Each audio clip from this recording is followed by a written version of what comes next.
Где ты был в 2009 году, когда стихаря чеченскую землю воровали? Мы с-под тишка в 2009 году, пока идет у соседей война, чужие земли не прихватывали. Надо называть вещи своими именами. Суть-то очень простая. Надо быть честными. В 2009 году, которая земля была незаконно переписана, ее просто когда дошли руки, узнали об этом и вернули как положенное.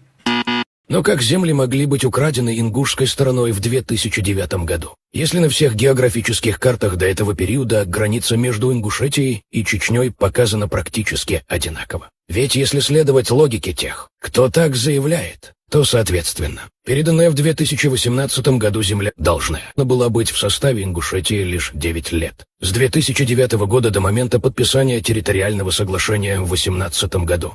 Далее представим лишь малую часть карт периода 90-х, нулевых, на которых отчетливо видна граница двух вышеуказанных братских республик. Рассмотрим карту Чечни и Ингушетии, датируемая 2004 годом, на которой граница проходит по пунктирной линии. И в условных обозначениях этой карты данная линия указана как граница ингушских районов бывшей Чечено-Ингушетии. И это совпадает с картой Чечено-Ингушской автономной Советской Социалистической Республики, составленной в 1958 году. В статье 1997 года российского этнолога, доктора исторических наук Валерия Тишкова под названием «Политическая антропология чеченской войны» приведена карта, на которой видна такая граница между Ингушской и Чеченской республиками. Более того, в 2003 году тогдашние главы Ингушетии и Чечни Мурат Зязиков и Ахмад Кадеров подписали законное соглашение об установлении границы между этими двумя республиками. Согласно этому протоколу, Чечне уступаются села Серноводское и Осиновское. Также указывается, что на земли остальной части Сунжинского района этот договор не распространяется, и они остаются за Ингушетией.